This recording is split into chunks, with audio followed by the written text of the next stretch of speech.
It's been a different kind of week. Watching the election results slowly come in. How are you doing? Are you tired? Are you thankful? Are you feeling heavy? Are you feeling like you've won or feeling like you've lost? One of our college students, Caroline Dubois-Weber, she's in her second year at UT Austin, she posted a quote to her Facebook page this past week that made me think. She was translating a passage from Virgil's epic poem, the Aeneid, in her advanced intermediate Latin class. And the quote read, "Perhaps even these things one day will be pleasing to remember." Perhaps even these things one day will be pleasing to remember. Friends, are we more polarized as a country than ever? And I saw a recent survey that asked parents if they would be upset if their child married someone who identified with the opposite political party. How would you answer that question?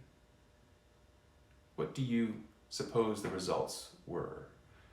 When faced with the prospect of their child marrying someone who identifies with the opposite political party, somewhere between 1 and 3 to almost a half of those surveyed said they would be unhappy. Now maybe that doesn't sound like a lot to you, 1 in 3. But this is a significant difference from 1960 when respondents to the same question answered that they would be displeased at a rate of just 1 in 25. From 1 in 25 to now nearly 1 in 2. What do we do with that? Throughout the month of November, more than 60 churches across South Florida will be preaching a message of unity. We are calling this series Undivided, emphasizing the unity of the church. This 3-week series is meant to remind and reorient the people of God around the reality that the church, the people of God, whether Republican or Democrat, black or white, we are united by our hope. We are called to the same mission. And we are meant to serve as a demonstration of God's kingdom lived out right here in Fort Lauderdale. Our text today comes from Matthew's Gospel, chapter 25, verses 1 through 13. I invite you to turn there now. Jesus tells his parable in answer to the disciples' question in chapter 24. They ask, "What will be the sign of the end of the age and your return?" And Jesus answers the disciples and speaks to future Christians in the 3 parables that follow in chapter 25. And the first is our text for this morning. Reading from Matthew chapter 25, beginning at verse 1. "Then the kingdom of heaven will be like this. 10 bridesmaids took their lamps and went to meet the bridegroom. 5 of them were foolish, and 5 were wise. When the foolish took their lamps, they took no oil with them. But the wise took flasks of oil with their lamps. As the bridegroom was delayed, all of them became drowsy and slept. But at midnight, there was a shout. 'Look, here's the bridegroom, come out to meet him.' Then all those bridesmaids got up and trimmed their lamps. The foolish said to the wise, 'Give us some of your oil, for our lamps are going out.' But the wise replied, 'No, there will not be enough for you and for us. You had better go to the dealers and buy some for yourselves." And while they went to buy it, the bridegroom came, and those who were ready went with him into the banquet, and the door was shut. Later, the other bridesmaids came also, saying, "Lord, Lord, open to us." But he replied, "Truly I tell you, I do not know you. Keep awake, therefore, for you know neither the day nor the hour." This is the word of the Lord. Thanks be to God.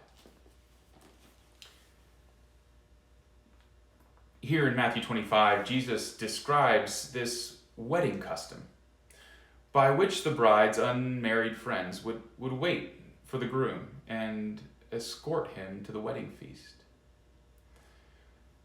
Now, the details of this custom are not known to us, and to spend too much time trying to understand the exact reasoning for this arrangement would be to miss the point of the parable. These young women, or bridesmaids, are tasked with being ready.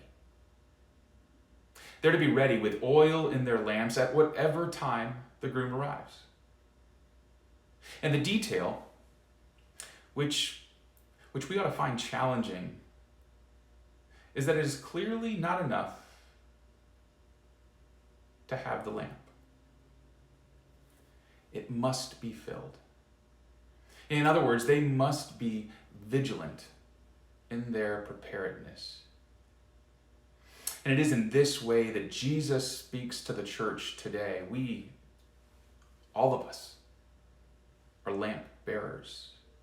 You are in worship today because you have some idea of who God is. You have at least some notion about what Jesus has done. But here in Matthew 25, Jesus says that knowledge is not enough. Jesus says to possess the lamp is not enough. Church, this is a parable to us right now. The 5 foolish bridesmaids are, as one commentator puts it, Christians that don't want to be too Christian. The parable calls us to maintain a level of readiness through Christian discipline, through worship, through spiritual formation and learning, through stewardship and service. How are you checking these boxes on a daily or weekly basis? How are you maintaining the oil in your lamp? The Christian life is one of continually being refined, and that is good news. As I take personal inventory, I am grateful that God is not done with me yet. We are to maintain this readiness because of Christ's promise that God is still at work. God is not done with this world. And the message is clear that if we are not prepared, then we will miss what God is doing. Did you hear that also? In verse 10, Jesus says, and while they went to buy it, the bridegroom came, and those who were ready went with him into the wedding. And then the door was shut. There is a time when it will be too late. And so Jesus' final message in the parable is to keep awake, to keep watch. And here's the reality. We're all filling our lamps with something. We're all preparing for something. The question is, are you preparing for what God will do next? I believe that the experience of this past week can provide us insight as to what it is that each of us are watching for, what each of us are preparing for. What or where have you placed your hope? Consider, as the results of the last week unfolded, how did you feel? Did you feel as though you were winning something? Did you feel as though you were losing something? The podcast I was listening to recently featured Yana Kripnikov. She is an associate professor in the Department of Political Science at Stony Brook University.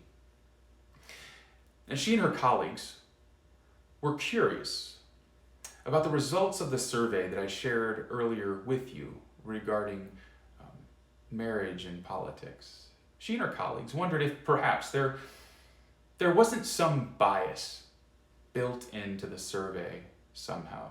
That is, when someone is asked how they would feel about their child marrying someone of the opposing political party, might that inadvertently communicate that politics are very important to their child's future spouse?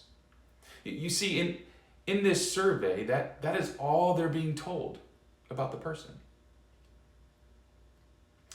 Here's another way of looking at it.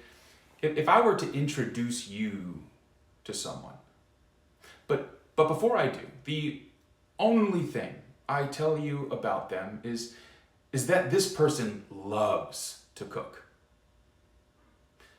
then you might anticipate that in the conversation they are going to talk about food or cooking or something having to do with cooking. When in reality, that is just one small piece of who they are. It's just some fact about them. Kripnikov and her colleagues asked, is it possible that it's not that people care if their child marries someone of the opposing political party, but rather, is it that they really care if they're going to have to talk about politics with someone of differing views at every family dinner forever and ever? Do you hear the distinction there? And so they conducted a survey of their own, basically asking the same question, except this time they told people that this future in-law, this hypothetical in-law, was never really going to talk about politics. Sure, they were from the other party, but they were never actually going to discuss anything political at any family event. What they found was a significant difference in people's preferences. Once people were told that their child's future husband or wife was not really going to talk about politics, their negative feelings about their child's choice of spouse profoundly decreased. You see, the reality is, for most Americans, it's not that we don't like the other. We just don't want to argue. Because conversations about politics, about these fundamental beliefs, can be really, really difficult. And why is that? Why are these conversations so hard to have? Krista Phillips is a licensed psychologist in Minnesota, and she shares in an October article in Healthline. She says, when political views are challenged, the brain becomes active in regions associated with personal identity, threat response, and emotions. They can make people feel like the core of who they are as an individual is being attacked. The core is being attacked. And that's unsettling to have these foundational pieces disrupted. It can lead to despair. This is what gets in the way of real, meaningful conversations with our brothers and sisters. conversations that need to happen. We are a country in need of real dialogue. And what if the church could model that? So what are those beliefs at the core of who you are? What are those fundamental non-negotiables? The Kola Super Deep borehole is the result of a drilling project in Russia, begun in 1970 and terminated in 1989. And it consists of one main chamber and then subsequent boreholes which branch off of that. And one of these branches is the deepest artificial point on Earth, 40,320 feet, or 7.6 miles below the surface. That is deep. If you were to drill down into the depths of who you are, what do you find at the very foundation, at the core? What is your hope? What is it that you are keeping watch for? Because this parable speaks to all of us. It speaks to both of us on both sides of the aisle. The parable makes us all straighten up.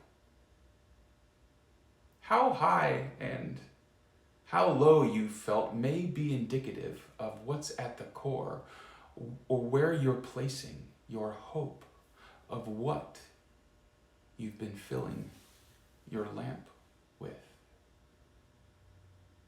Are you feeling like you've won something? You may have work to do on the oil in your lamp.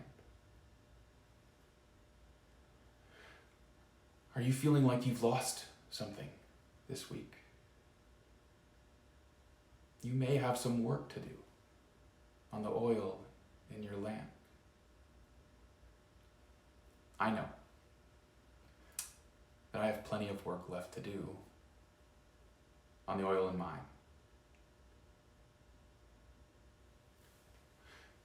Because friends, we are to be united in a hope that supersedes the powers of this world. Because when our hope rests firmly in Jesus Christ, then we are rescued from the despair that the failures of this world brings. Jesus Christ is the only unshakable foundation. But I don't see that type of assurance in the eyes of people when I look around. But hear this, church. Hear this encouragement. By and large, we are not polarized in the ways that we might think. One party doesn't by definition despise the other. Rather, most of us are simply threatened by the prospect of uncomfortable conversations. Conversations that we fear will unsettle our foundations, our core, our hopes. And so, what if we as a church became a people whose hope truly rested in what God has done and is doing through Jesus Christ? Because when our hope rests in Jesus, we are rescued from the despair, and we are freed to have real dialogue. When our hopes for the future are not tethered to the temporal, to whomever is or isn't in the White House, then we are free to have real conversations, because that foundation can never be shaken.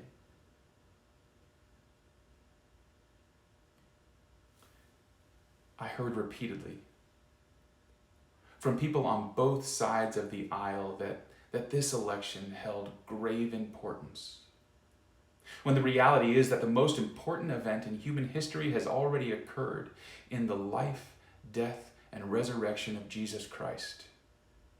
And our hope, friends, our hope rests firmly in the promise that God is not finished yet. And so today, and in the days to come,